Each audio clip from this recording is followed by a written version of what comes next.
রাস্তাটা ভেঙে যাওয়ার ফলে আমরা সব ধরনের সেবা থেকে বঞ্চিত। আমাদের স্কুল কলেজের ছাত্রছাত্রীরা স্কুল কলেজে যেতে খুবই কষ্ট হয়। এই রাস্তাটা ভেঙে যাওয়ার কারণে আমরা সব ধরনের সেবা থেকে বঞ্চিত। পাশে একটা ক্লিনিক আছে, এই ক্লিনিকে অনেক গর্ভবতী মা এবং শিশুদেরকে নিয়ে লোকজন আসে, কিন্তু এখন এই রাস্তাটা ভেঙে যাওয়ার কারণে এখানে কোনো মা এবং শিশু আসতে পারতেছে না। আমাদের ছেলেমেয়েরা স্কুল কলেজে যেতে পারতেছে না, খুব কষ্ট হচ্ছে। এবং মা বোনেরা সরাসরি কমিউনিটি ক্লিনিকে আসা যাওয়া সেবা থেকে খুবই বঞ্চিত হতেছে। এখন আমাদের বাড়িঘরে জোয়ার উঠে যাচ্ছে। আমরা গত বছর থেকে এই রাস্তাটি নিয়ে খুবই কষ্ট করতেছি। প্রায় আমাদের দুর্ঘটনা হয়, পড়ে যায়, হাত পায়ে ব্যথা পায় বাচ্চারা, আমারও আসতে অসুবিধা হয়।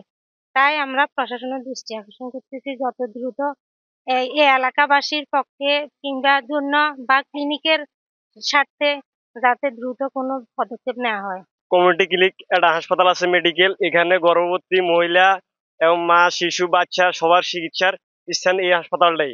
এবং রাস্তার এই পারে এবং ওই পারে দুটা মসজিদ আছে। এই মসজিদে মুসল্লিরা নামাজ পড়তে পারতেছে না শুধুমাত্র এই রাস্তার কারণে। রাস্তাটা ভেঙে যাওয়ার কারণে মানুষ চলাচল করতে খুবই কষ্ট হয়।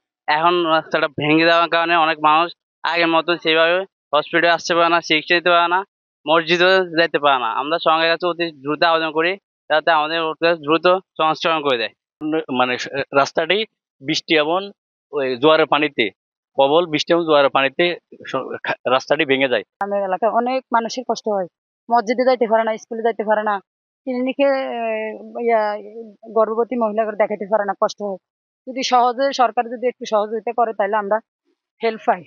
12 ফিট চড়া, এখন একের কোথাও রাস্তাটির চিহ্নও নাই, একেবারে বিচ্ছিন্ন নদী করবে খালে বিলীন হয়ে গেছে। এখানে একটা কমিউনিটি ক্লিনিক আছে, মসজিদ আছে, মুক্তব আছে এবং এখান থেকে হাজার হাজার ছেলেমেয়েরা স্কুলে যেতে কষ্ট হয়, ভোগান্তিতে হয়। আমরা সরকারের কাছে দৃষ্টি আকর্ষণ করছি যেন এই অন্তত কমিউনিটি ক্লিনিক পর্যন্ত প্রায় 1 কিলোমিটার যে ভাঙন কবলিত হয়েছে, এই সড়কটি যেন দ্রুত সংস্কার করে এই এলাকার মানুষের অন্তত সেবা প্রাপ্তিতে যেন সুযোগ সৃষ্টি করে দেয়, সেই আশা আমরা করবো। সরকারের কাছে এই দাবিটা করবো যেন এটা দ্রুত সংস্কারের উদ্যোগ নেওয়া হয়।